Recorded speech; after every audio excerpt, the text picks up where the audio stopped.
Buenas tardes. Quiero darles la bienvenida a nuestro tercer webinar organizado por el Departamento de Juventudes de APJ. Muchas gracias por su asistencia. Soy Norberto Josaca, presidente de APJ. Quiero decirle que a pesar de las restricciones que nos impone la cuarentena, no hemos parado nuestras actividades. Y todos los departamentos que conforman APJ se encuentran ideando nuevas formas para poder cumplir con los fines de nuestra institución. Este es el caso del Departamento de Juventudes, que se encuentra muy bien dirigido por nuestro director César Shimizu, a quien le he pedido que dé las palabras finales de este webinar. Hoy tenemos un tema muy interesante. El webinar de hoy se titula Después del periodo de emergencia nacional, retos y oportunidades, a cargo de nuestro querido Luis Baba Nacao. El título de este webinar es bien ambicioso, dada la coyuntura de la crisis actual, verlo desde una óptica positiva, como retos que uno tiene que vencer y qué oportunidades se puedan presentar. Ya el martes tuvimos en nuestro segundo webinar al alcalde Jorge Muñoz, quien nos hablaba de resiliencia y de la necesidad que tenemos de reinventarnos. Creo que este tema es ideal para que Lucho lo pueda resolver. Lucho forma parte de ese selecto grupo de personas que no necesitan mayor presentación. Todos sabemos quién es el ingeniero Luis Baba Nacao y lo que ha hecho a lo largo de su trayectoria profesional. Actualmente Lucho se desempeña como director de varias empresas y es presidente de FIDE, una cooperativa de reciente formación en donde precisamente él es fundador de la misma. También quiero mencionar que es muy querido por sus alumnos de la Universidad del Pacífico, en donde se desempeña hace mucho tiempo como catedrático. Para terminar, quisiera agradecerle por adelantado a Lucho por su tiempo y porque sé que nos va a compartir información muy útil para todos nosotros. Ya no quiero hacerlos esperar más y doy el pase al ingeniero Luis Babanacao. Adelante, Lucho. Gracias, Norberto. Muy buenas tardes a todos. Gracias a APJ por esta oportunidad. Para mí es un placer compartir esta hora y 15 minutos con ustedes. He preparado una exposición que espero el agrado de todos ustedes. Esta es la agenda que vamos a llevar, ¿no? Después de la pandemia, retos y oportunidades. Y voy a dedicar unos 15 minutos a pintar el escenario con una introducción para ver cómo está el tema en el mundo, en el país.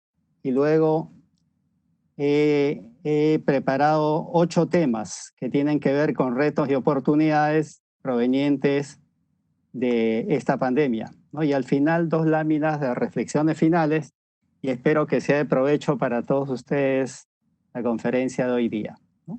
Bien, decía que de lejos la pandemia del coronavirus ocupa la principal preocupación hoy día en el mundo, más que la inestabilidad geopolítica o más que los problemas comerciales hoy día, ¿no?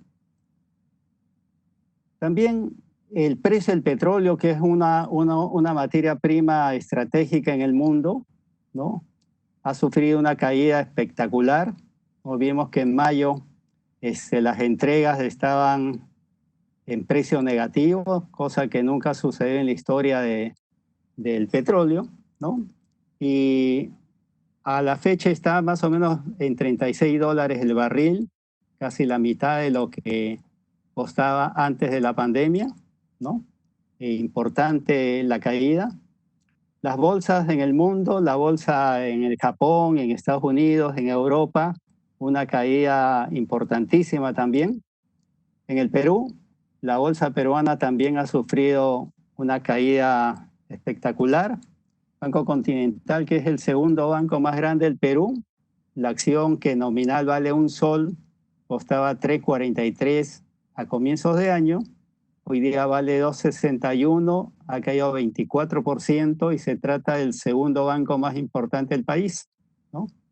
Reicor es otra empresa conocidísima en el mercado, ha caído 35% el precio de sus acciones, el valor nominal es $1 y casi está en el valor nominal una de las empresas más admiradas del país, ¿no? Y Volcan, que también está en un sol, el valor nominal está en 34 centavos, ¿no?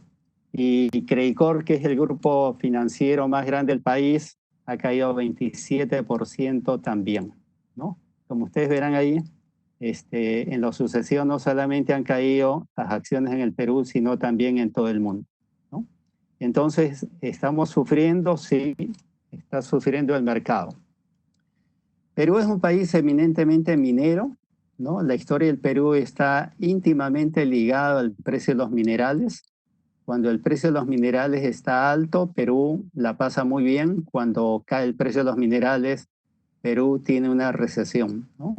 Y si ustedes ven ahí, estas son estadísticas desde el año 2006 a la fecha. Todos los minerales que Perú produce tuvieron una subida espectacular, ¿no? Hasta el año 2011 más o menos, eso se denominó el boom minero y la pasamos muy bien. Perú crecía pues al 6, 7, 8%, ¿no? Casi como China. Y después hubo una caída porque salió Bernanke a anunciar de que la Fed ya no iba a emitir 85.000 millones de dólares mensuales en su plan de estímulo monetario. Y en la misma semana salió Xi Jinping y dijo de que China ya no iba a crecer al 10%, sino al 7.5%. Y entonces los precios se cayeron, como ven ahí, todas las curvas se cayeron, ¿no? Y hemos vivido, digamos, en los últimos años ya no creciendo al 6, 7, 8%, sino al 3, al 2%, ¿no? Y esos precios que ven encerrados en círculos se refieren a los precios actuales y cuánto ha variado de comienzos de año a la fecha, ¿no? Y como verán ustedes, a la derecha arriba el cobre ha caído 11% en este año, el zinc ha caído 9%, el plomo 11% y el estaño 6%, ¿no? Así que la minería tampoco le está pasando bien y es el motor, digamos, de la economía peruana, ¿no? Y está encerrado 70 días sin producir, ¿no? ¿Qué más produce el Perú? Produce algunos implicados miles de peruanos. El azúcar, el maíz, el café, el cacao, el arroz, donde trabajan miles de peruanos y sus economías dependen básicamente del precio de estos productos. En el Perú hay 5 ingenios azucareros. El precio del azúcar está realmente muy deprimido. Hay una sobreproducción mundial y yo estoy seguro que los 5 ingenios están perdiendo dinero hoy día, ¿no? Los que producen maíz, Perú produce más o menos 900.000 toneladas al año, que es el maíz que comen los pollos, ha caído 21% y yo diría que los maiceros no están ganando dinero ni están contentos. El café y el cacao también han sufrido bajas importantes, ¿no? Y también, digamos, están en una recesión, digamos, todos los productores, ¿no? Y esto es bien importante porque estas miles de productores tienen menos economías para consumir. Entonces, seguramente la economía peruana ya no va a crecer como antes, sino un poco más reprimida. Estos son los datos del Fondo Monetario Internacional de abril, ¿no? Como ustedes saben, se han estado corrigiendo el crecimiento económico en el mundo y los crecimientos económicos del fondo que a comienzos de año eran unos, hoy día, digamos, son más realistas después de la pandemia, ¿no? Y se prevé que este año la economía global va a decrecer 3%, ¿no? Y en las economías desarrolladas la caída es de 6%, y en las economías emergentes el fondo dice -1%, pero mi apreciación es que las cifras van a ser mucho más negativas de lo que el Fondo Monetario está pronosticando. ¿Qué está pasando en el Perú? En las barras de arriba aparecen los crecimientos económicos de Perú desde el año 92 a la fecha, ¿no? Hasta el año pasado. Y como verán, la serie estadística de Perú en todo este trayecto ha crecido todos los años, excepto en la crisis del Asia, el año 98, ¿no? Perú tiene en el mundo un importante recorrido como país de crecimiento económico importante. En los últimos 20 años, Perú ha sido el 10º país de más alto crecimiento en el mundo, ¿no? Una cosa importantísima. En América Latina hemos sido el 2º país después de Panamá de más alto crecimiento en los últimos 20 años, ¿no? Y abajo, a la derecha, ustedes verán los gráficos de mes a mes, cómo ha estado creciendo el PBI, cómo ha estado el crecimiento económico, y verán las cifras de marzo, a la derecha, menos 16% de caída, y en abril estimamos casi 40% de caída, ¿no? El menos 16 es lo anunciado por INEI y probablemente en estos días anuncie abril, ¿no? Y seguramente va a ser una cifra menos 30, una cosa así, y mayo también seguramente una cifra parecida a menos 30, ¿no? Para el año, a fin de año, a la izquierda, abajo, aparece el pronóstico menos 12% de caída, ¿no? Este es un atraso como de 4 años de crecimiento económico normal en el Perú, ¿no? Así que hay que ajustarse el cinturón y ojalá encontremos, digamos, un motivo de crecimiento en los próximos años que nos induzca a salir más rápido y a recuperar esta caída del PBI producto de la pandemia, ¿no? Otra cosa importante es la PEA, la población económicamente activa en el Perú. Se calcula en 17 millones de personas, de las cuales 5 millones son formales y 12 millones son informales. O sea, la informalidad, digamos, supera la formalidad en el Perú, como ustedes saben, ¿no? En una reciente encuesta del grupo Ipsos Apoyo, ellos han deducido que el desempleo llegará a 33% en el Perú producto de la pandemia, ¿no? Y el INEI ha anunciado hace unos días de que por efectos del COVID-19 se ha perdido 1.200.000 empleos formales en Lima. Así que ya no hay 5 millones de empleos formales, sino 3.800.000, y probablemente mucha de esta gente que ha perdido su empleo se agregue al mercado informal y ustedes podrán comprender lo que significa eso, ¿no?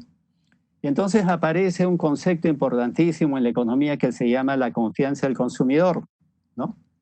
Y en situaciones como las que vivimos, los trabajadores actúan con temor a perder sus ingresos, ¿no? Nadie está seguro que va a tener su trabajo el próximo mes. Y entonces el habitante común en el mundo dice, yo cambiaba mi casa cada 20 años, mejor sigo viviendo en mi casa, mejor no compro vivienda nueva. El que cambiaba su auto cada 4 años dice, mejor, como no sé si voy a tener empleo el otro mes, mejor sigo con mi auto viejito, ¿no? Hay cambio de estación y digo, oye, mejor hablo del baúl y saco mi ropa de invierno el año pasado y no compro ropa nueva, y yo salía 2 veces a la semana a comer a la calle, mejor le digo a mi mujer, oye, mejor nos quedamos a comer en la casa porque el otro mes no sé si voy a tener ingreso, ¿no? Y como consecuencia de esto se cae el consumo privado, que es el principal componente del Producto Bruto Interno, ¿no? Y entonces este tema de la confianza del consumidor es bien importante porque hoy día y durante varios meses seguramente esta confianza va a estar en niveles muy bajos, ¿no? ¿Qué está haciendo el Banco Central de Reserva, ¿no? El Banco Central de Reserva tiene una tasa de interés que se llama la tasa de interés de referencia, que es un indicador para el sistema financiero a qué desea el Banco Central con las tasas de interés en el mercado. Oye, entonces el Banco Central sube la tasa de interés cuando la economía va bien, ¿no? Y cuando hay signos de que podría haber inflación porque la economía está yendo, se está calentando, está muy bien. Y cuando la economía está recesada como hoy día, lo que hace el Banco Central es bajar la tasa de referencia, y la ha bajado a 0.25 de una manera abrupta, como ustedes verán en el gráfico, ¿no? Y este es un anuncio a la banca en general, al sistema financiero, del mensaje subliminal del Banco Central que dice, fíjense, hay recesión, me gustaría que todos ustedes bajen la tasa de interés para que la gente se anime a pedir crédito y las empresas se animen a pedir crédito, salgan a comprar y la economía se mueva, ¿no? Y entonces, a través de la tasa de interés de referencia, el Banco Central anuncia al sistema financiero de que bajen las tasas de interés y que va a inundar de dinero el mercado para que haya mucha liquidez y eso obligue a que las instituciones financieras bajen su tasa de interés y presten dinero más barato, ¿no? Y las últimas crisis han sido originadas básicamente en el sistema financiero y entonces hay que preocuparse de la estabilidad del sistema financiero, de la solvencia de los bancos, las cajas, las cooperativas, etcétera. Y acá hay un estudio, ¿no? Sobre cómo está el sistema financiero de los principales países de América, ¿no? Y como verán, la banca peruana, ¿no? En general, relativamente está en muy buena posición y felizmente esta crisis ha agarrado a todo el sistema financiero peruano con muchísima liquidez. Los bancos, las cajas, las cooperativas tienen mucha más liquidez hoy día que la que pueden prestar, ¿no? Y el Banco Central y el Ministerio de Economía y Finanzas y COFIDE están inundando de dinero el mercado, como ustedes van a ver a continuación, ¿no?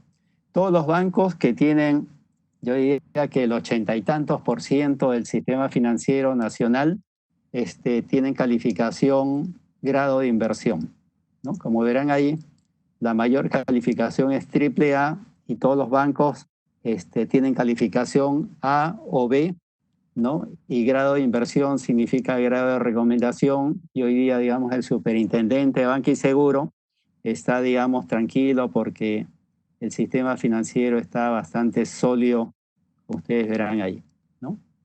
Y para finalizar esta primera etapa de información, este es un estudio que ha hecho una revista americana, The Economics, ¿no? Y lo que está revisando aquí son cómo van las economías emergentes, ¿no?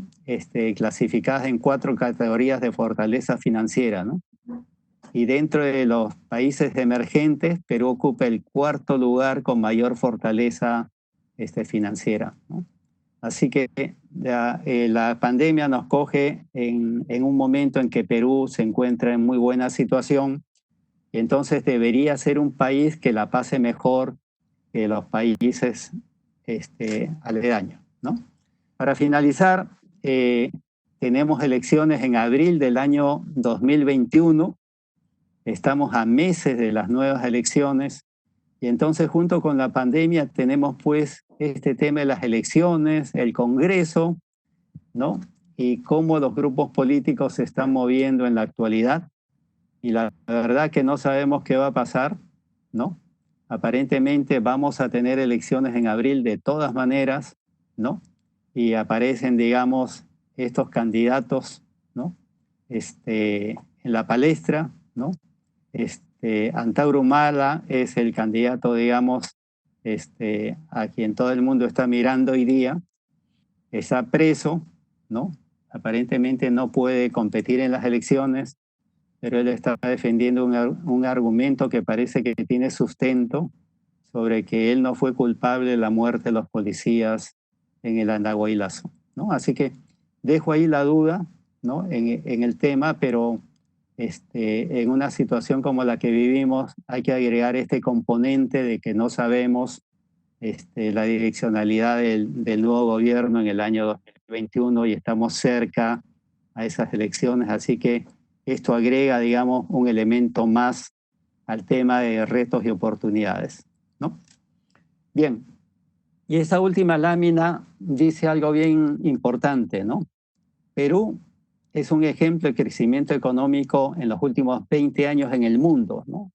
Esto es algo, digamos, nuevo porque los que ya tenemos algunos años de vida, siempre hemos visto a Perú como un país un poco rezagado y de repente en estos últimos 20 años hemos visto que Perú tiene fundamento, ¿no? Y ha crecido de una manera increíble, ¿no? pero hay que hacer una reflexión importantísima, ¿no?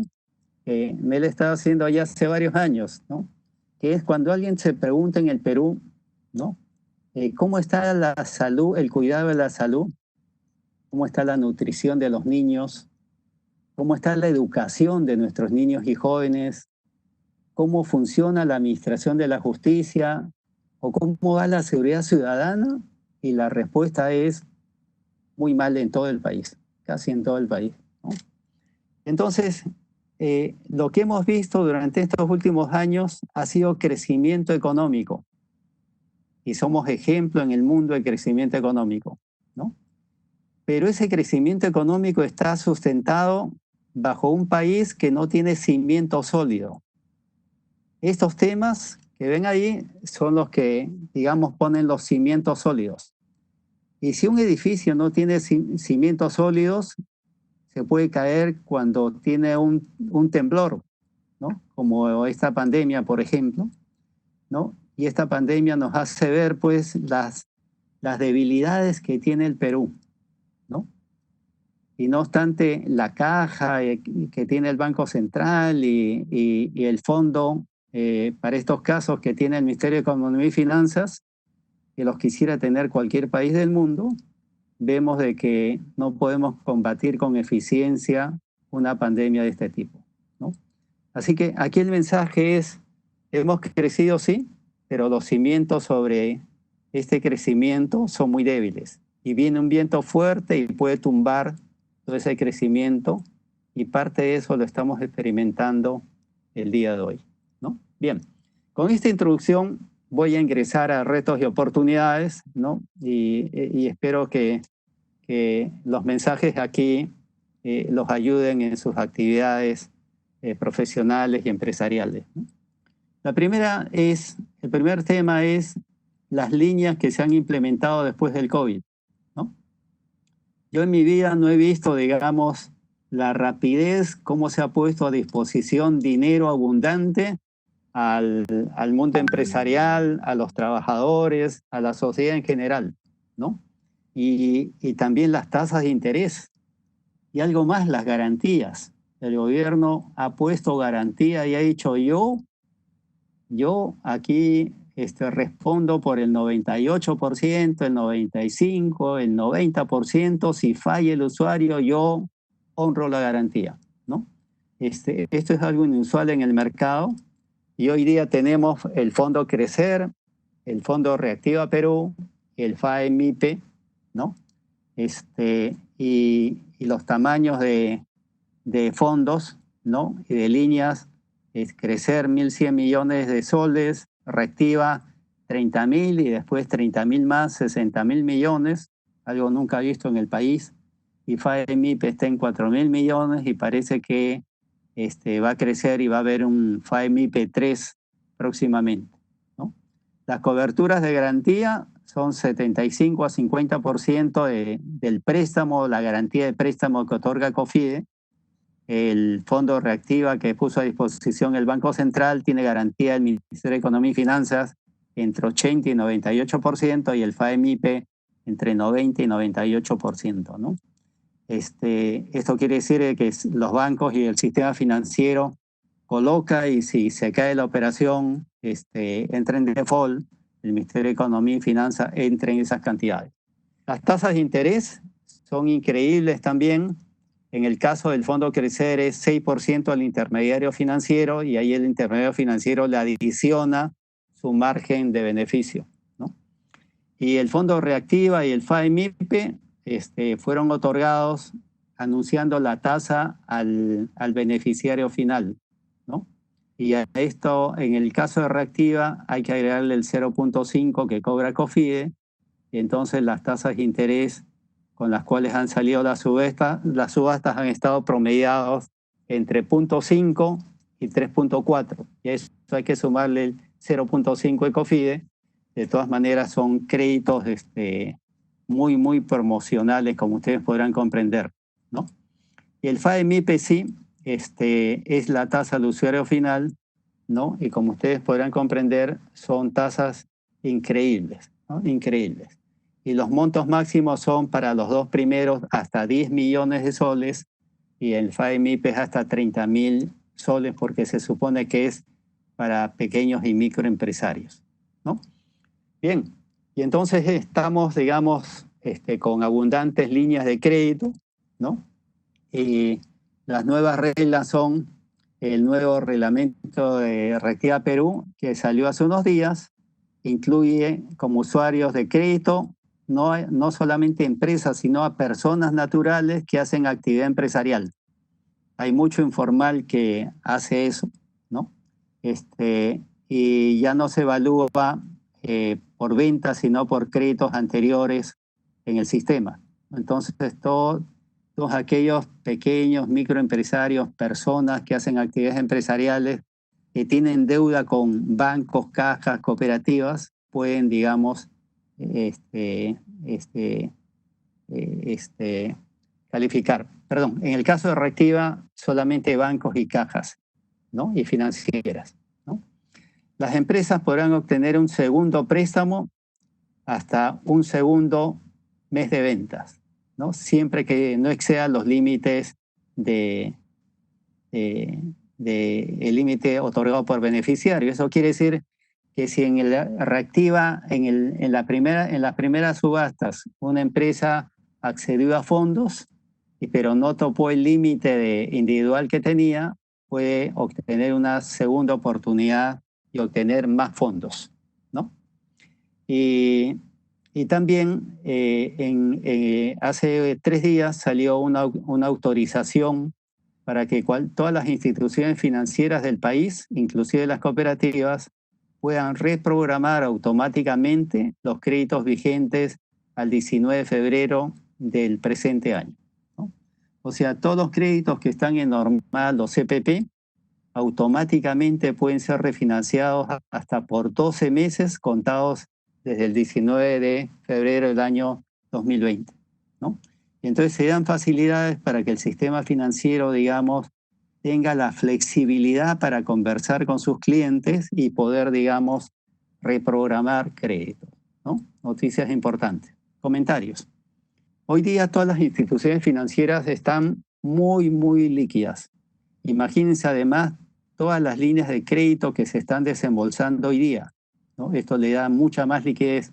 A eso súmenle los retiros de las AFPs, ¿no? Que también es una cifra muy significativa, y los retiros de CTS. Esos van a las instituciones financieras o a través del sistema de adquisiciones, al final acaban en una institución financiera, ¿no?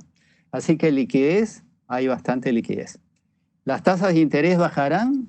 Yo digo que sí, ya están bajando y van a bajar significativamente. A la pregunta, ¿es buen momento de endeudarse? Muy buen momento de endeudarse, ¿no? Y no solamente endeudarse, sino los que tienen deuda, hay que reperfilar las deudas, ¿no? Y entonces, si yo tengo un crédito con un banco que me está cobrando 14%, yo puedo negociar con otro banco para que me compre la deuda y me dé menos tasa, más plazo o menos cuota, ¿no?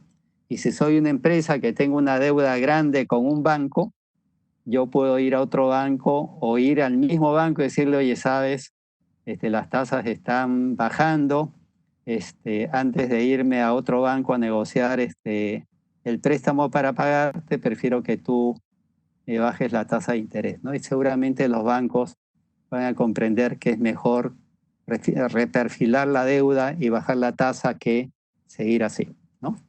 Otra cosa importantísima es que la pandemia es como un terremoto. Entonces, ¿cómo se manejaban los scoring en los bancos, ¿no?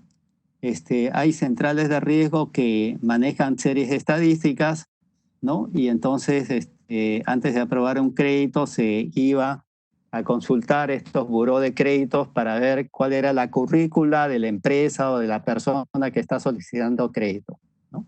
Pero como había un terremoto y la pandemia ha afectado los negocios y las familias, ¿no? toda esa estadística pasada ya no sirve de mucho para de aquí en adelante. Entonces los bancos y las instituciones financieras tienen que tomar decisiones después de un terremoto y no saben a quién se le ha caído la casa, quién es bueno, quién es mal usuario de crédito hacia adelante, ¿no?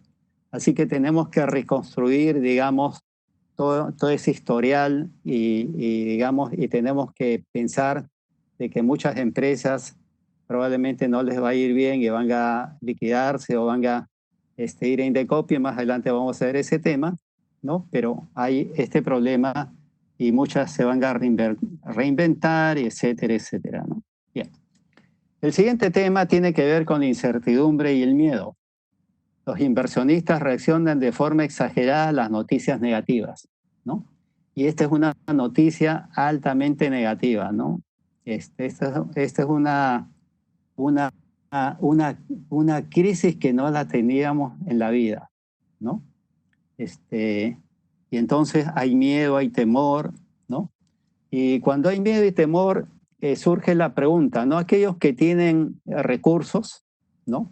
Que son pocos, pero son, digamos, los que alimentan de recursos al sistema principalmente, dicen, oye, el mundo que vamos a vivir es un mundo diferente, inseguro, con mucha incertidumbre,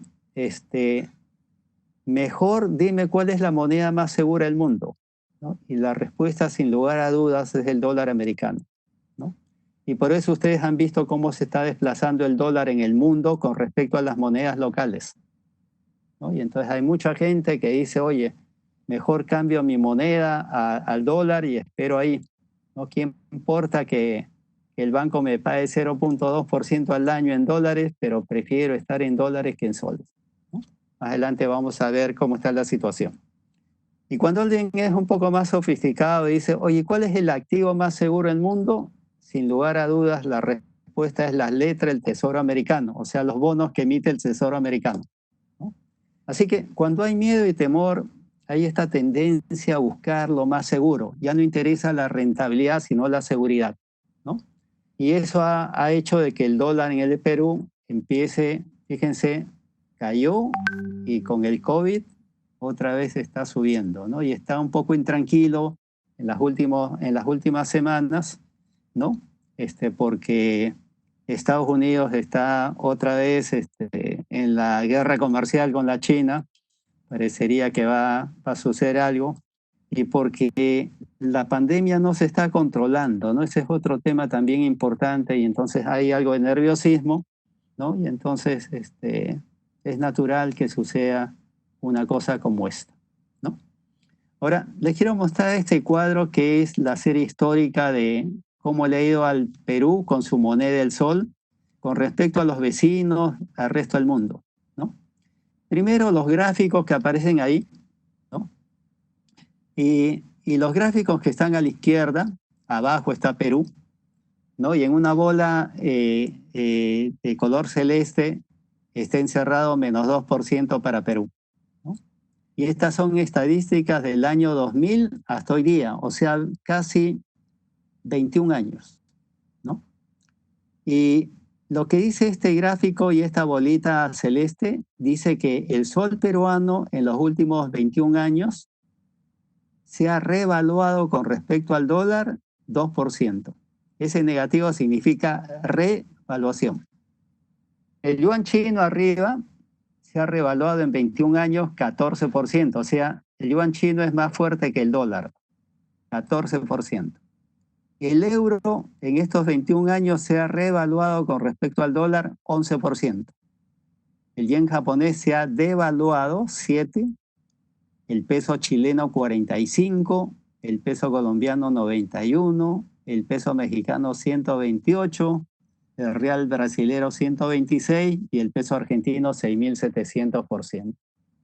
O sea, la moneda peruana, el sol peruano, es de las monedas más duras del mundo, ¿no?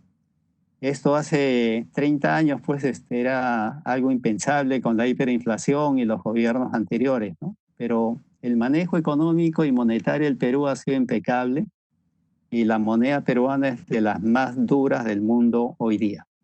Ahora vamos al cuadro de abajo lleno de números y verán en la última columna que dice 5 de junio, o sea, ayer, hoy día, ¿no? En lo que va del año, el sol peruano se ha devaluado 3,43 más o menos. Si ustedes la comparan con el peso mexicano más arriba, el peso se ha devaluado 14%, o sea, 4 veces más, casi 4 veces más que el sol peruano. México. El peso chileno se ha devaluado casi igual que el sol peruano, 3,80. El peso colombiano, 8, o sea, el doble que Perú. Y por supuesto Argentina está pasándola mal, ¿no? Y como ustedes podrán comprender, Perú relativamente, la moneda está bastante estable. En la última crisis, la crisis americana, el sol se devaluó 5%. Esta es una crisis más severa que la americana, sin lugar a dudas, ¿no? Y podría ser que llegue a 5% de evaluación, pero no creo que más que eso, ¿no? Después seguramente va a llegar a una situación, digamos, de baja, ¿no? Y les digo eso porque el Perú tiene 67 mil millones de dólares de reservas internacionales. O sea, si hoy día el Banco Central quisiera que el dólar valga 3,20, saldría a vender y podría ser que valga 3,20, ¿no? Lo que hace el Banco Central hoy día sale para evitar volatilidad, digamos, traumática, ¿no? Y cuando lo cree necesario para, digamos, que las empresas no sufran los embates de la volatilidad del tipo de cambio, básicamente, ¿no? Así que estemos tranquilos que el Banco Central tiene más reservas que todos los peruanos ahorrados en los bancos, ¿no? Con eso les digo bastante, ¿no? Bien. ¿Qué están haciendo con este tema las empresas y las personas? ¿No? Muchos han corrido a proteger, digamos, sus monedas o a diversificar. Una parte la coloco en soles, otra parte en dólares, ¿no? Otros han ido a comprar bonos emitidos por Tesoro, peruano, americano, ¿no? Otros se han ido a mover sus recursos de bancos menos seguros a bancos más seguros, ¿no? De cooperativas menos seguros a más seguros, y nosotros en la colectividad tenemos pues a las 3 más grandes de las 432 cooperativas del país, ¿no?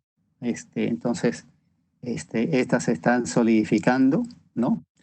O están comprando acciones de empresas sólidas como Alicor, por ejemplo, ¿no? Que aparece ahí, ¿no? Esperando de que el fundamento de sus inversiones algún día coloque el precio de esas acciones en el valor que debería ser, ¿no? Entonces, si alguien tiene dinero y puede esperar, probablemente vaya hacia eso, ¿no? Bien, más adelante vamos a hacer un poco más de inversión.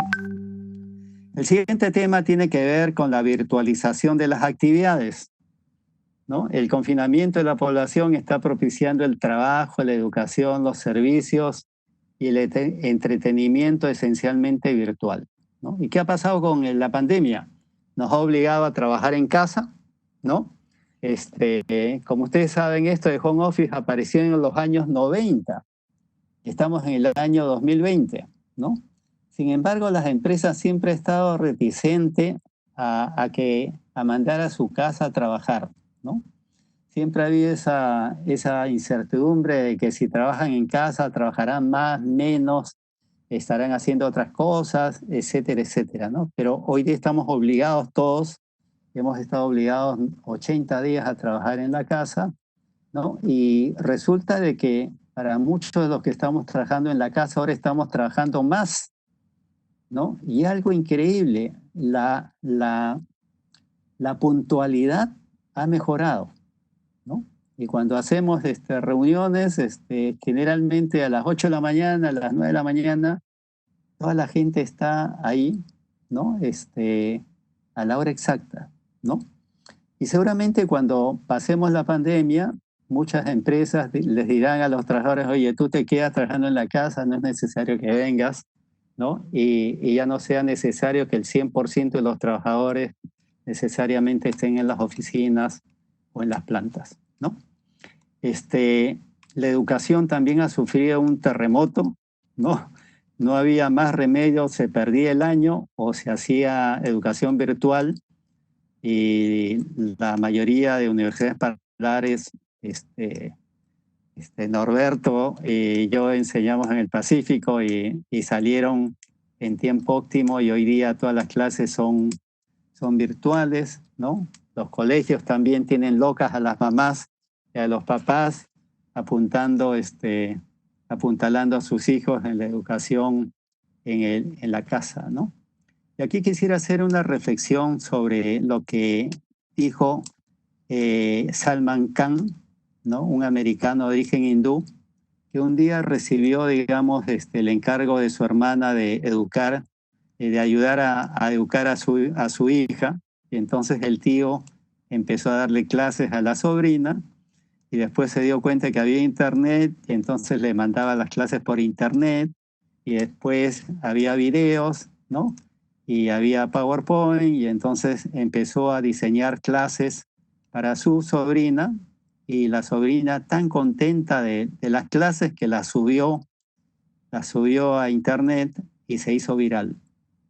Después hubo una señora que lo llamó y se reunieron, le dijo cuéntame lo que haces y le dejó un cheque de $1 millón para que siga haciendo lo que estaba haciendo, ¿no?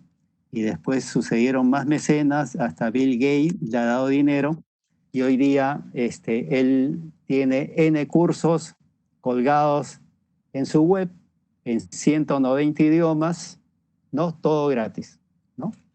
Y él ha escrito libros, ha dado conferencias, ha estado en el Perú, en un CADE, y lo que él pronosticaba hace muchísimos años, él decía que la educación iba a cambiar en el mundo, que iba a ser al revés, ¿no?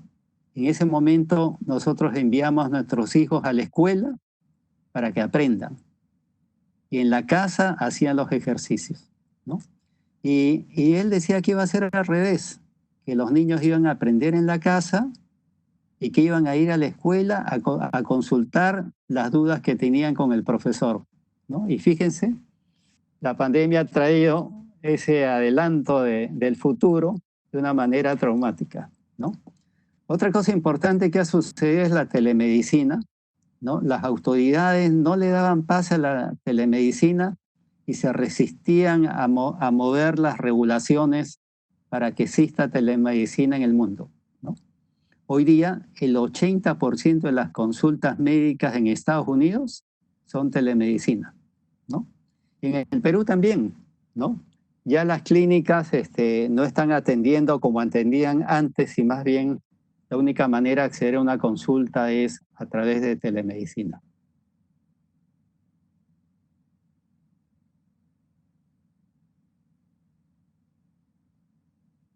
Y conferencias como la que vivimos hoy día se están haciendo bajo estas plataformas, ¿no? Zoom, el día 26 de marzo, perdón, alojó a 2.360.000 personas en su plataforma en el mundo. Y hoy día Zoom vale $40.000 millones como empresa, ¿no? Fíjense lo que ha sucedido con la pandemia.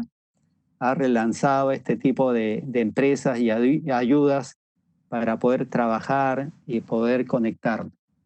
Y por supuesto el sistema financiero también no se ha potenciado con toda esta pandemia, todos sus canales digitales, ¿no? Y entonces hoy día la banca móvil, la banca por internet, el BIN, el DAL, el PAN, el YAPE, el KULK, el PLIN, etcétera. Y pronto vamos a tener S89. Más adelante les voy a hablar de eso, ¿no? Estos son los datos de cómo se ha virtualizado el sistema financiero, ¿no? Este es Interbank, ¿no? Fíjense, en marzo del año 19, el 57% de los usuarios del banco Interbank usaban los canales digitales. Después de un año, en marzo de este año, ya no eran 57, sino 69. Y en un mes, de marzo a abril, ya no es 69, sino 78% de los usuarios de Interbank transitan por canales digitales, ¿no? Fíjense lo que puede hacer una pandemia, ¿no? Y Interbank en abril abrió 4 veces más cuentas digitales que en marzo, ¿no? Y Plin, que comparte con Scott y Bambit, en solo 2 meses ya cuenta con 800 miles de usuarios, ¿no? Una cosa increíble como ustedes podrán comprender, ¿no? El mundo se está volviendo más inteligente y está demandando experiencias sin fricción, ¿no? Estamos entrando a un mundo de menos materia y más digital, ¿no? Y el mundo, la frontera que vive el mundo de los pagos físicos, los pagos digitales, se está volviendo gris con tendencia a desaparecer y probablemente los billetes y las monedas dentro de algunos meses ya no sean necesarios en el mercado, ¿no? Y entonces todo se está acelerando. En agosto ustedes van a ver la aparición del primer neobanco en el Perú, un banco sin local, 100% digital, ¿no? Ya ha salido la oferta para que todos los que deseen ser usuarios del neobanco se anoten y hagan la cola para ser los primeros 8.000 usuarios del banco, ¿no? Que es la cuota con la cual aperturarían el banco en agosto de este año, ¿no? Bien. Otro tema importante que se ha acelerado es lo que se llama el apretón en el medio, que es una tendencia que dice que en el futuro solo existirán 3 tipos de empresas. Arriba a la izquierda, lo que se denomina mega empresas, que son las empresas grandísimas, ¿no? Que venden masivo a bajos precios y que cada vez son más grandes porque se fusionan, adquieren, absorben a otras empresas. Todas las empresas intermedias desaparecen en el mundo, ¿no? Y van a haber millones de empresas pequeñas tipo boutique que no compiten con la mega empresa, ¿no? Porque dan un servicio, digamos, más exclusivo o venden productos y servicios que no vende la mega empresa, ¿no? Y la tercera opción es juntar chicos para hacer una mega empresa, ¿no? El ejemplo peruano podría ser la Expexa, donde se juntaron 300 dueños de grifos individuales y conformaron una empresa que se llamó Pexa, exitosísima, ¿no? Lamentablemente se vendió hace unos años a Prima, ¿no? Pero en su vida fue exitosísima y entonces 300 griferos hicieron una mega empresa y actuaron bajo una misma bandera, etcétera, etcétera, ¿no? Entonces se está acelerando esto con el debilitamiento de muchas empresas en el Perú, producto de la pandemia, ¿no? Y seguro los grandes van a ser más grandes, ¿no? Y los chicos tienen que tomar una decisión, ¿no? ¿Soy una MIPE boutique o soy parte de una red donde me junto con otros chicos para hacer una empresa más competitiva y pelear con los grandes? ¿Puedo adquirir, fusionar o absorber a otras empresas? Es otra pregunta interesante también, por más pequeña que sea, ¿no? Si está liquidando a alguien que tiene una esquina importante y que yo veo buena para mí, ¿no? Entonces vale la pena pensar en adquirir, fusionar o absorber a esas empresas, ¿no? O si hace sinergia conmigo, ¿no? O si yo voy a trabajar en el futuro para crecer y ser un grande, ¿no? Esto creo que es algo también que hay que meditar, aunque sea pequeño, ¿no? Otro tema es el tema del principio de los fenicios, ¿no? Una vez el precio del petróleo cayó a $10 el barril, cosa que nunca había sucedido. Estoy hablando de hace 15 años probablemente, ¿no? Y recibo una llamada de un amigo y me dice: oye, Lucho, quiero hablar contigo. Y así que nos citamos a almorzar y él me dijo: oye, fíjate, he estudiado que el petróleo en la vida ha costado $10 el barril. ¿no? O sea, que caiga más, imposible. Que suba, las posibilidades son muy altas, ¿no? Así que como yo no tengo tanqueros de petróleo para poder almacenar, comprar y almacenar petróleo, porque eso cuesta mucho, me ha averiguado qué derivados tiene el petróleo. O sea, qué productos se producen con el petróleo. Si el petróleo está bajo, el derivado también está con bajo precio. Y he identificado que hay polipropileno, que es un derivado del petróleo. Así que voy a comprar $3 millones en polipropileno que vienen en sacos, en chips. Eso sí se puede almacenar durante años, ¿no? Y hay mercado para eso, ¿no? Así que me dijo, voy a comprar y voy a esperar, ¿no? Y efectivamente compró, esperó e hizo la fortuna, ¿no? Este, y hoy día con la pandemia aparece este tema. ¿Los inmuebles están baratos? Sí, antes de la pandemia ya estaban baratos. La Avenida Argentina, hace 5 años, el metro cuadrado en la Avenida Argentina costaba $1.350 el metro cuadrado. Antes de la pandemia, semanas antes, estaba en $700 el metro cuadrado, o sea, menos de la mitad.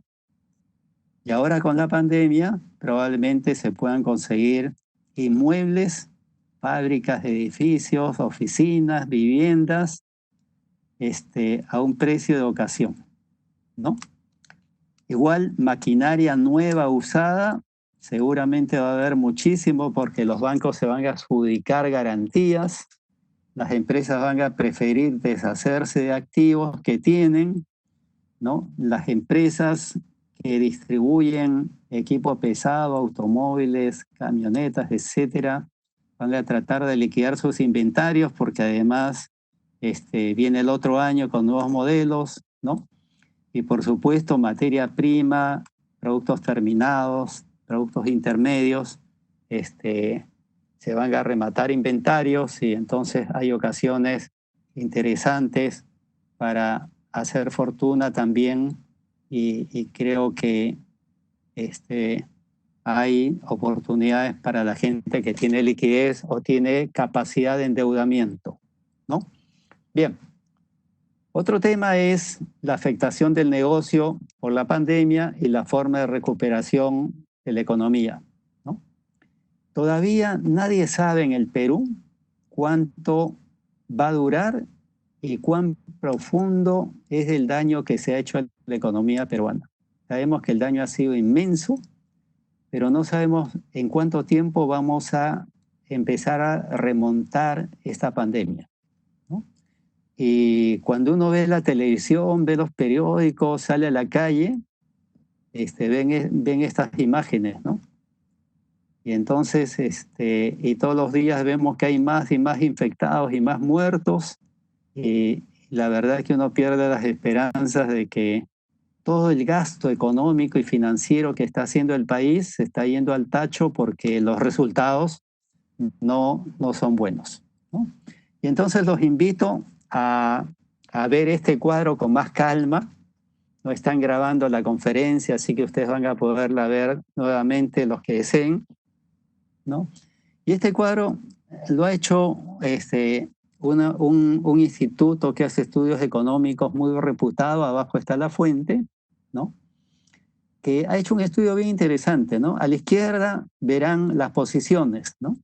La primera posición dice que el impacto del COVID es de 6 meses y la forma en que caemos y salimos es de una vez chica. Entonces, si ustedes piensan de que el Perú va a salir en 6 meses de la pandemia y la economía se va a restituir en 6 meses, entonces pónganse en esa línea de posición, ¿ya? La posición U, que es la segunda, dice que esto es para 18 meses, ¿no? O sea que esto es caída, vamos a estar abajo mucho tiempo y después ya saldremos, 18 meses. Y la otra es más pesimista, dice que el impacto va a ser de 3 años y entonces esta es una L, ¿no? Y entonces, dependiendo del estimado que ustedes tengan, actualmente nadie sabe cuál va a ser la curva que va a seguir esta pandemia, ¿no? Y cómo vamos a salir de esta pandemia. Ustedes se tienen que colocar ahora arriba, ¿no? Es decir, la pandemia en mi actividad empresarial ha afectado positivo o negativamente. Si la respuesta es positiva, o sea, soy una farmacia, un laboratorio, alguien que produce productos de salud para el hogar, alimentos, etcétera, de primera necesidad, soy un molino de harina o produzco conserva de pescado, entonces estoy en esa primera columna que es positivo. Y entonces mi posición, digamos, es buena, hacia adelante, sea una B chica, una U o una L, ¿no? Pero si mis ventas han caído entre 0 y 15%, entonces es medianamente negativa y estoy en la segunda columna, ¿no? Y si mis ventas han caído entre 15 y 50%, ya me está afectando severamente. Y si mis ventas han caído más del 50%, entonces esto es catastrófico para mi negocio. Y abajo están algunos temas que hay que meditar, ¿no? Por ejemplo, si estamos en catastrófico, como le ha tocado al sector turismo, por ejemplo, ¿no? Y yo pienso de que la pandemia es caída y salida rápida, entonces dice, tenga gran parte de su negocio y prepárese para recomenzar porque la salida va a ser fácil y rápida, en 6 meses, ¿no? Si uno piensa que va a ser en forma de, uy, estoy en el sector turismo, entonces dice, muevas entre la innovación orgánica y el crecimiento inorgánico o desinvierta. O sea, mejor liquide el negocio y váyase, ¿no? Y si alguien piensa que esto va a demorar más de 2 años, entonces mejor abandonar el negocio, ¿no? Y pensar en otras cosas, ¿no? Y entonces este cuadro me pareció súper interesante para que ustedes evalúen en qué posición está su empresa, ¿no? Donde laboran o donde son dueños, ¿no? Así que vean este cuadrito, pónganse en la posición y hay que meditar, ¿no? Para cada supuesto que hay que hacer, ¿no? Y entonces viene un tema de reconversión de negocios, ¿no? Casi todos los negocios tienen que reconvertirse para adaptarse al nuevo mundo del COVID, ¿no? Las reconversiones pueden ser desde algo relativamente sencillo como adecuación del local a las nuevas normas sanitarias, a los protocolos y de distanciamiento social, hasta un completo giro del negocio, ¿no? El 12 de marzo se publicó modificaciones a la ley de licencia de funcionamiento y hoy día permiten que los negocios puedan cambiar de objetivo. Solo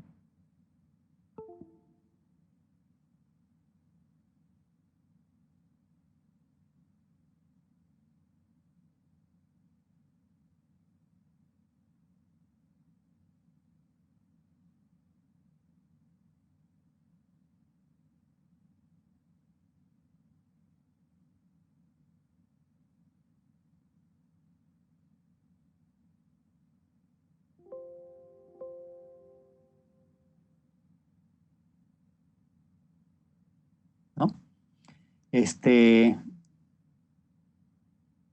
Hemos visto en estos meses que han pasado, en estos 80 días, cómo se están reconvirtiendo, ¿no? Hay una entrevista de Maido, ¿no? De este gran chef Izuharu, de cómo un sueño se le ha cumplido, ¿no? Él quería no hacer comida para la élite del mundo, sino también comida, digamos, para que la gente en general disfrute de la buena gastronomía, ¿no? Y ahora Maido está haciendo, no delivery, hay que ir a recoger, digamos, el pedido al local de Maido, ¿no? Pero comida diferente, comida más de casa, ¿no? Pero digamos, se ha reconvertido, ¿no? De una manera importante. San Antonio es otro ejemplo también, que era una de las pastelerías, cafeterías más prestigiosas del país, se ha convertido en supermercado. Platanitos, que vende zapatos, tenía una plataforma para venta de zapatos, hoy día la ha abierto para cualquier cosa, ¿no? Casandina, que era un hotel, está reconvirtiendo sus habitaciones para oficinas, para gente que quiera alquilar por meses oficina. Mesa 24/7 y Kenpo tuvieron un susto tremendo porque ya no aperturaban los restaurantes y a través de Mesa 24/7 se hacía reservas de restaurantes y los restaurantes estaban cerrados, ¿no? Y Kenpo traía mercadería de Estados Unidos y la dejaba en la puerta de la casa, de la oficina, y ya no había vuelos, ¿no? Y los dos se han reconvertido de una manera súper interesante y Mesa adecuó su plataforma para que a través de la plataforma Mesa 24/7 los mejores restaurantes del país puedan hacer este delivery, ¿no? Y hoy día la rentabilidad de Mesa 24/7 es mejor que la que tenían antes, ¿no? Y Kenpo, que traía, digamos, mediante su plataforma, traía productos de Estados Unidos principalmente, ha transformado su plataforma para dedicarlo a ser la plataforma de los pequeños negocios, como bodegas, confeccionistas, etcétera, y ya con dos datos que les brinde la bodega, la farmacia, la empresa, etcétera, ellos pueden darle una plataforma para que cada negocio tenga una plataforma propia con pasarela de pagos que transita a través de Kenpo, ¿no? Y ya tiene más de 1000 prospectos para empezar y ya empezó. Así que aquellos que necesiten vender, digamos, a través de plataformas, en vez de construir su plataforma, pueden utilizar la plataforma de Kenpo, ¿no? Que ya tiene pasarela de pagos y todo lo demás, ¿no? Hay empresas que han innovado haciendo moda, como esas mascarillas de estos niños, ¿no? Una fábrica de confecciones ahora se dedicaba a comida saludable, que es otra tendencia importante, ¿no? Un hotel se ha convertido en vivienda, ¿no? Un dentista ya no opera directamente, sino tiene un aditamento especial para no contaminar al paciente. Y Milán es un ejemplo de cómo la pandemia reconvertió las ciudades y están construyendo 35 kilómetros de ciclovías, ¿no? Que probablemente sea la manera de transportarse. Tondero es otra empresa importante en el país, tenía 5 líneas de negocios, ¿no? Y las 5 se cayeron, ¿no? Y así que hoy día su proyecto principal es hacer un autocine y se espera que en julio tengamos un autocine en el Jockey Plaza, ¿no? Cerca del Yoyo, ¿no? Cerca del Yoyo van a armar un autocine y seguramente van a haber por lo menos 5 autocines el próximo año funcionando en el Perú, ¿no? Así que hay mucho de innovación, ¿no? Y aquí la pandemia nos empuja, digamos, a esto que se llama innovación. Otro tema importante es qué venden las empresas, ¿no? Cuando uno va a Starbucks o compra en Amazon, en Alibaba, o va al restaurante central a degustar una comida de Virgilio, o sube un taxi en Uber, o va a Giraoka, ¿no? Probablemente está haciendo experiencia, ¿no? Una experiencia diferente, y cuando alguien alquila un alojamiento en una casa Airbnb o compra un auto que está conectado, ¿no? Hoy día, digamos, las empresas ya no venden productos y servicios, ¿no? Sino hoy, además con el COVID, se ha acelerado el proceso. Las empresas venden productos y servicios más un componente de experiencias, más un componente logística para llegar a tiempo, ¿no? Entonces hoy día el COVID lo que está haciendo es adelantar, ¿no? Este triunvirato de cosas para poder, digamos, que los usuarios experimenten una experiencia diferente de compra, ¿no? Entonces, hay que tener bien en cuenta de convertir nuestros negocios a negocios de experiencias, ¿no? Experiencias interesantes que se engrandecen cuando la logística para llegar al cliente, ¿no? Se hace más eficiente, ¿no? Otro tema interesante es todo el tema de laboral, ¿no? Y el gobierno y las empresas están utilizando todas sus armas. Y ustedes han visto los esfuerzos que se han hecho para pagar planillas ¿no? El gobierno subsidiando planillas, liberando CTS, AFPs, ¿no? Etcétera, etcétera. Y cuando ya no hay mucho que hacer, licencias sin goce de haber, ¿no? Reducción de remuneraciones, ¿no? Vacaciones adelantadas, ¿no? Y lo último es suspensión perfecta de labores, ¿no?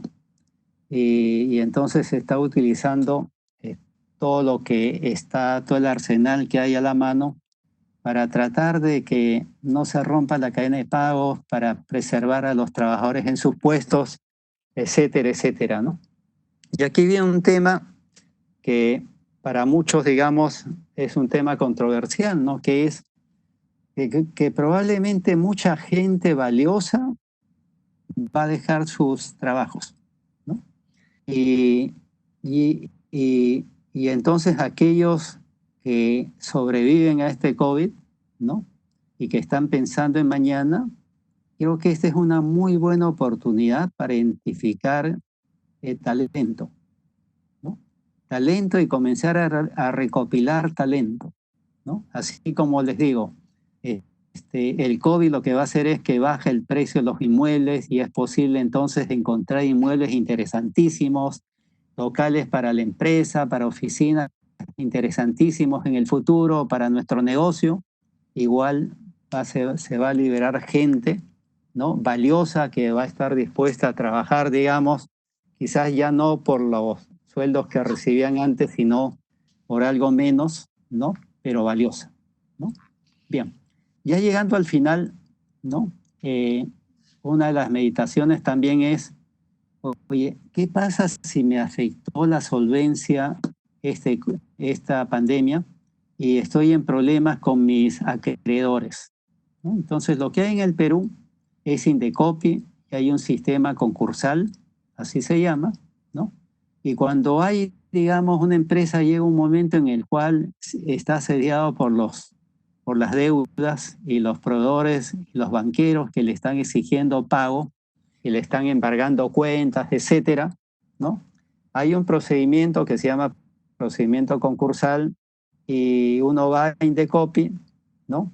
Y puede ir de mutuo propio o puede ir, o los acreedores pueden presentarse en Indecopi para llevar a la empresa a este procedimiento, ¿no? Y una vez que Indecopi acepte el procedimiento, le pone una sombrilla a la empresa y de ahí para adelante, mientras esté bajo la sombrilla del procedimiento concursal, ningún acreedor puede tocar los activos ni las cuentas bancarias de la empresa. Y entonces la empresa puede seguir funcionando mientras resuelve sus conflictos de deudas, ¿no? Y entonces, ¿qué ha hecho el gobierno? Como después de la pandemia se prevé que muchas empresas, muchas, van a entrar a un problema, digamos, de insolvencia, lo que ha creado Indecopi es lo que aparece en la primera línea de esta lámina, que dice un procedimiento rápido que se llama el PART y está expresado en el decreto legislativo 1511 y que busca facilitar las decisiones de salvataje de empresas de cualquier tamaño, inclusive clubes y colegios, y evitar que necesariamente vayan a un proceso concursal ordinario preventivo que demoran 2 años en resolverse, sino esta es una vía rápida para cualquier empresa de cualquier tamaño y se hace vía electrónica, ¿no? Y entonces si algún empresario pequeño, mediano, grande, etcétera, está en una situación de insolvencia y está asediado por los acreedores, lo que puede es irse y acogerse a este PART en Indecopi, y entonces Indecopi le pone una sombrilla mientras dure el proceso, ¿no? Y esto puede ser llevado por el mismo empresario Indecopi, ¿no? Y lo que tiene que hacer es celebrar un contrato con sus acreedores principales, ¿no? Y en voto y digamos en voto mayoritario los acreedores aceptan o no la fórmula, digamos, de cómo refinanciar las deudas que tiene la empresa, ¿no? Y se supone que en 45 días habrá una respuesta. En esos 45 días nadie puede tocar los activos ni las cuentas de las empresas, ¿no? De la empresa en mención, el dueño sigue en posesión de la empresa y de la administración, y entonces se entra un periodo en el cual la empresa sigue funcionando normal, ¿no? Y se trata de llegar, digamos, a un acuerdo para que las acreencias se programen de una manera un poco más racional que si cada uno lo hace por su parte, ¿no? A esta decisión se toma en una junta de acreedores donde no intervienen los acreedores laborales, o sea, los trabajadores, ni los vinculados, o sea, los dueños de la empresa, ¿no? O sea, toman decisión solamente los acreedores de la empresa, ¿no? Y entonces hay que conversar bien con los acreedores para que de una manera ordenada se pueda resolver las acreencias que tienen, ¿no? Y a través de esto, entonces, las empresas pueden tener una salida, digamos, en vez de una liquidación y quiebra, ¿no? Bien, ya hemos llegado al final, ¿no? Dos láminas de reflexiones finales, ¿no?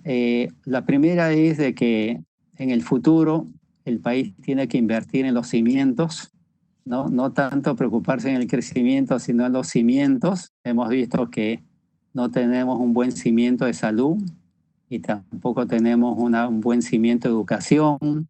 La justicia se ha estado arreglando, pero todavía falta muchísimo. Y de seguridad ciudadana, yo creo que se va a recrudecer porque hay mucha gente en la calle, mucha gente con necesidades, y entonces hay que invertir, ¿no? Pensando en el futuro, en estos que son los pilares, los cimientos que sustentan la sociedad del país. El COVID es un fenómeno nuevo y devastador que recién empezamos a conocer, por lo que no hay forma de proyectar sus efectos con seguridad. Sin embargo, lo que sí es seguro es que la humanidad ha demostrado una sorprendente capacidad para sobreponerse a retos y a amenazas del pasado. O sea, probablemente vamos a salir de esto, ¿no? Y aquí acabo con una reflexión que me ha hecho Javier Otiuro, un amigo de hace mucho tiempo, y me escribió un correo y terminó diciendo: en la vida todo pasa y esta crisis también pasará y luego será solo un recuerdo, ¿no? Y seguramente así va a ser, y de aquí a unos años les contaremos a nuestros hijos, a nuestros nietos, lo que hemos vivido y cómo la pasamos confinados en la casa, ¿no? Y cómo resolvimos nuestros problemas familiares, empresariales y del país, ¿no? Muchas gracias. Vamos a dar pase a las preguntas. Tenemos algunas preguntas que se han ido contestando un poquito durante digamos, la sesión, pero igual las hacemos en respuesta a estas inquietudes. La primera pregunta dice lo siguiente: ¿por qué la cuarentena no es comparable con la sesión siguiente? ¿Qué recomendación podría dar a los empresarios comunitarios? Bueno, sí, fíjense, yo creo que innovación es una de las cosas importantes, ¿no? La vida ya no va a ser igual que antes y tenemos que pensar en cómo innovar los negocios, ¿no? Si ustedes ven en la calle lo que ha sucedido, mucha gente prefiere ir a comprar cerca a la casa que ir lejos, ¿no? Y hacía mucho tiempo que yo no veía bodegas con cola, ¿no? Bodega, digamos, con más responsabilidades que antes, ¿no? Y veo cosas interesantísimas, ¿no? Por ejemplo, ¿qué hacer con una peluquería de un salón de belleza, ¿no? Hacia adelante, ¿no? O cómo hacer con locales pequeños, que no pueden cumplir con los protocolos de sanidad, ¿no? Entonces tenemos que comenzar a pensar de una manera diferente a la que veníamos pensando, ¿no? Y entonces necesitamos, digamos, reconvertir nuestra cultura, nuestra manera de pensar a una manera de pensar más innovativa, ¿no? Y creo que eso nos empuja, digamos, hacerlo con velocidad porque la pandemia, digamos, ha atacado fuertemente, nos ha tenido movilizados mucho tiempo y nuestra caja no da para tanto, ¿no? La estadística dice que la caja da para 10 semanas, pero más que eso ya no, ¿no? Y entonces hoy día estamos, digamos, en una línea en la cual tenemos que hacer las cosas sí o sí, ¿no?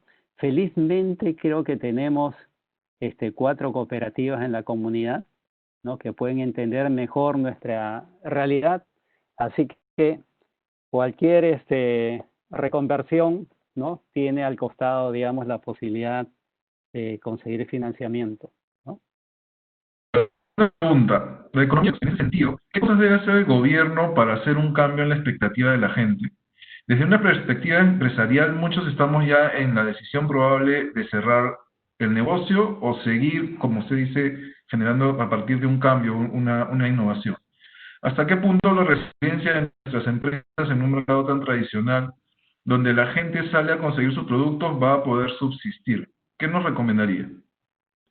Sí, fíjense, a ver, esto pasa por una reconversión, digamos, de la educación en el país, ¿no? Yo creo que la base donde hemos fallado es en la educación del país, ¿no? Si ustedes ven en el mundo, ¿en qué países la pandemia ha atacado menos?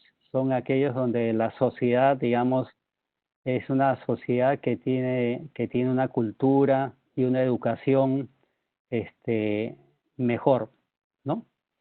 Este, a ver, eh, yo pienso de que la salida va a ser la B de Nike, por eso en una de las láminas apunté la B de Nike, ¿no? La B de Nike es una B chica, pero el segundo trazo después de la caída es un trazo largo y con una pendiente no tan pronunciada.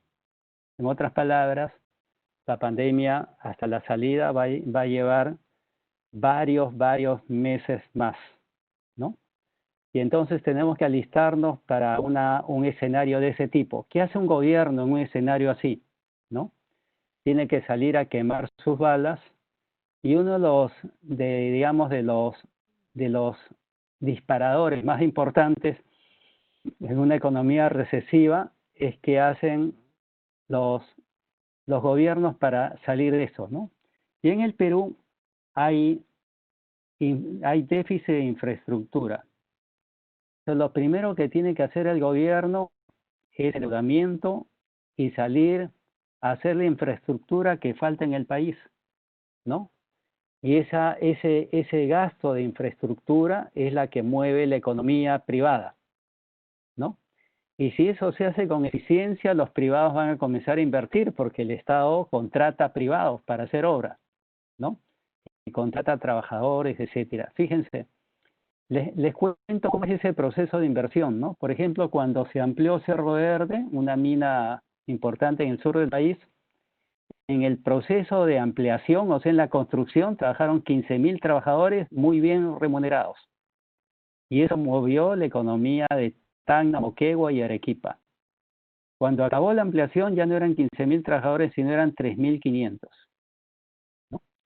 Esa es la importancia de la inversión, ¿no? Y entonces esta es la gran oportunidad que tiene el Perú para salir y hacer obra, ¿no? Esa obra que ha estado relegada durante años, ¿no? Y que es necesario para el país. Fíjense, ojalá hubiese estado listo el metro 2, ¿no? El metro 3 y hoy está en estudio hasta el metro 6. Hoy día necesitamos transporte público eficiente, ¿no? Y entonces hay que empujar eso. El metro 2 está avanzando a 7 kilómetros por año, una vergüenza, y hace 2 años avanzaba 1 kilómetro por año, ¿no? Y entonces hay que empujar y hay que eliminar todas las trabas. Hoy día creo que hay suficiente argumento para saltar algunas vallas, ¿no? Y hacer ese gasto público para que las cosas caminen a diferente velocidad y ese dinero entre en la economía y ese empuje y al sector privado invertir y eso alentaría lo que se llama la confianza del consumidor, ¿no? Básicamente creo que hay que hacer eso y hay que hacer algo de subsidio como lo ha hecho el gobierno hacia las clases menos pudientes para que puedan sobrevivir en esta etapa dura que todavía existe, ¿no? ¿Por qué en Estados Unidos, digamos, la cosa es menos dolorosa? Porque el gobierno está pagando más a los trabajadores por su seguro de desempleo que lo que ellos ganarían en general, ¿no? De lo que ellos ganarían trabajando, ¿no? Y entonces la confianza del consumidor no está tan afectada como en el Perú, ¿no? En el Perú hay mucha informalidad y mucha pobreza, ¿no? Muy bien, muchas personas están pensando en retirar el 25% de la AFP. Ajá. La pregunta es, ¿qué opinas sobre esto? Muchos hablan de que no es el mejor momento, pero estamos en una situación crítica. Sin embargo, si uno expone y materializa la pérdida de los fondos invertidos, ¿hasta dónde podemos seguir esperando? Sí, gracias por la pregunta. Es una pregunta bien frecuente, ¿no? Me la hacen por teléfono muy a menudo gente que tiene que tomar la decisión, ¿no? Fíjense, yo retiraría mis fondos del 25% si tengo una necesidad urgente, que no tengo otra manera de resolverlo. Segundo, la retiraría si yo conozco el mercado del sistema financiero, eso significa las instituciones más el mercado de capitales. Si yo conozco bien el mercado y sé que voy a hacer un mejor performance en el largo plazo que el comité de inversiones de la AFP, la retiraría y manejaría yo el dinero porque lo voy a hacer mejor y le voy a dar una renta mejor que el comité de inversiones de la AFP, ¿no? Esos son los dos argumentos para retirar el dinero. Si esos dos argumentos no califican, ¿no? En otras palabras, no tengo necesidad de los fondos, urgente. Y segundo, yo creo que ellos van a manejar mejor mi dinero que yo lo dejaría en la AFP, porque lo que estoy haciendo básicamente es, digamos, hipotecando mi jubilación, ¿no? Y dejando, digamos, a la incertidumbre qué va a pasar cuando yo me jubile, ¿no? Ahora, he visto que la Cooperativa Pacífico, por ejemplo, se compromete a dar un cheque de 8% de interés por depositar, digamos, dineros en la cooperativa, ¿no? Entonces, para alguien que es socio de la cooperativa, entonces podría ser, oye, yo deposito, retiro de la AFP, deposito en Pacífico y me pagan 8% al año, que en soles es una muy buena tasa, y confío que la inflación, digamos, no va a deteriorar mucho mi dinero, entonces podría ser una opción, ¿no? Hace 2 días invitaron a la superintendente de Banca y Seguro al Congreso. Entonces ella fue con su PowerPoint y ella, además de banca y seguros, maneja también las AFPs. Y ella le dijo a los congresistas, fíjense, en promedio las AFPs han rendido de rendimiento anual 10% al año. Y en rendimiento real, o sea, descontado inflación, 6.1%. Si no me equivoco, esa fue la cifra, ¿no? Entonces el pronóstico es, si yo saco los fondos del FP, tengo que ser capaz de hacer rendir más en valores nominales que 10% que históricamente ha rendido la AFP, ¿no? Muy bien. Hay un par de preguntas adicionales. Una de las preguntas es, en esta coyuntura tan incierta para todos, gobierno, empresarios y público en general, sabemos que es importante, y lo mencionaste en las diapositivas, trabajar en las alianzas y formar clústeres económicos.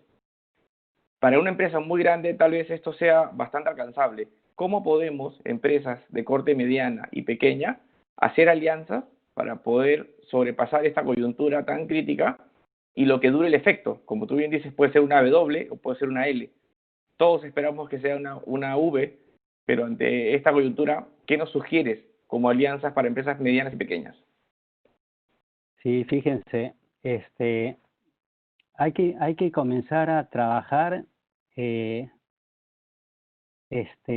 forma asociativa, ¿no?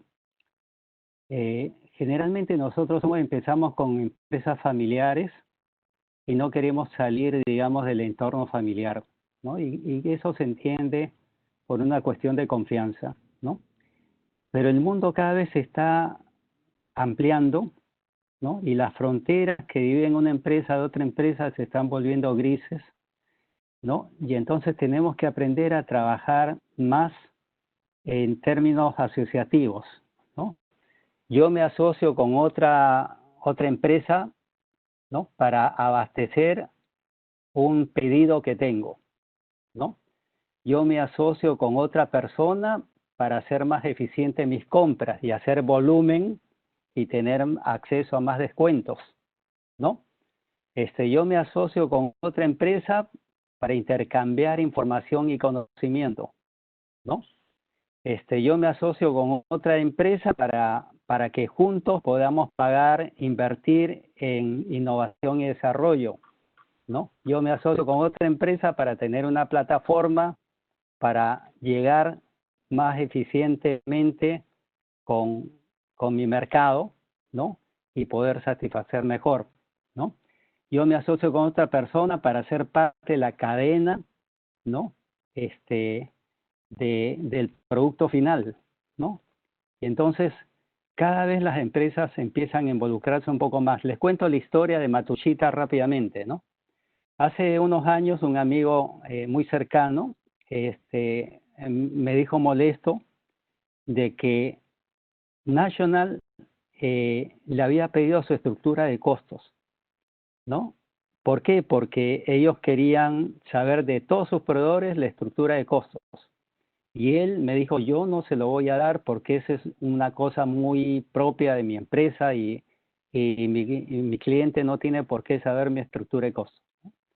Pero entre la filosofía de Matsushita, ¿no? Ellos lo que necesitan saber es que cada proveedor de Matsushita tenga un margen de rendimiento aceptable, de tal manera que el producto final de Matsushita tenga un precio aceptable, ¿no?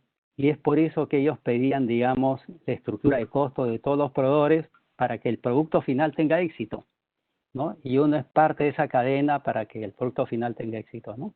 Así que cada vez la modernidad nos indica de que tenemos que estar más juntos, más asociados, intercambiar más experiencias y más bien confiar en que nuestra capacidad, no obstante ceder conocimiento, ¿no? Es bueno estar juntos, ¿no? Muy bien. Y la última pregunta, creo que es una pregunta corta, pero muy difícil. Si bien la expectativa es que sea una V, el retorno a la normalidad, y en una de las diapositivas presentó que la economía podría caer, el PBI podría caer en menos 12%, ¿cuál es su estimación para el 2021? ¿Cuál podría ser el PBI para este rebote? Sí, fíjense, el PBI se calcula en base al periodo anterior, ¿no? O sea, si el periodo anterior ha caído 12%, ¿no? El cálculo del nuevo PBI se calcula sobre la base de menos 12%. Entonces es más fácil, digamos, tener un valor positivo el año 21, porque se va a medir contra el PBI de cada mes del año, del año anterior, ¿no? O sea, si marzo de este año, abril de este año es menos 30, ¿no? Probablemente abril del próximo año no haya esa caída de 30% porque no hay confinamiento, ¿no? Y entonces podría ser que el crecimiento del año 21 sea una cifra positiva relativamente alta, ¿no? Muy bien. Muy bien, ingeniero Luis Baba. Le agradecemos a nombre del Departamento de Juventudes y de la Asociación Peruano-Japonesa, representada por Roberto Josaka, su gentileza por participar y por compartir tan importante información que estamos seguros va a ser muy útil para la comunidad y todos los amigos de la asociación para entender un poco mejor el panorama y prepararnos para lo que se viene. El camino es duro, pero no podemos vencerlo. Muchísimas gracias. Que tengan un lindo día. Buenas noches. Cuídense. Nos vemos. Hasta luego. Gracias, don Luis. Es un gusto tenerlo. Gracias. Saludos, César.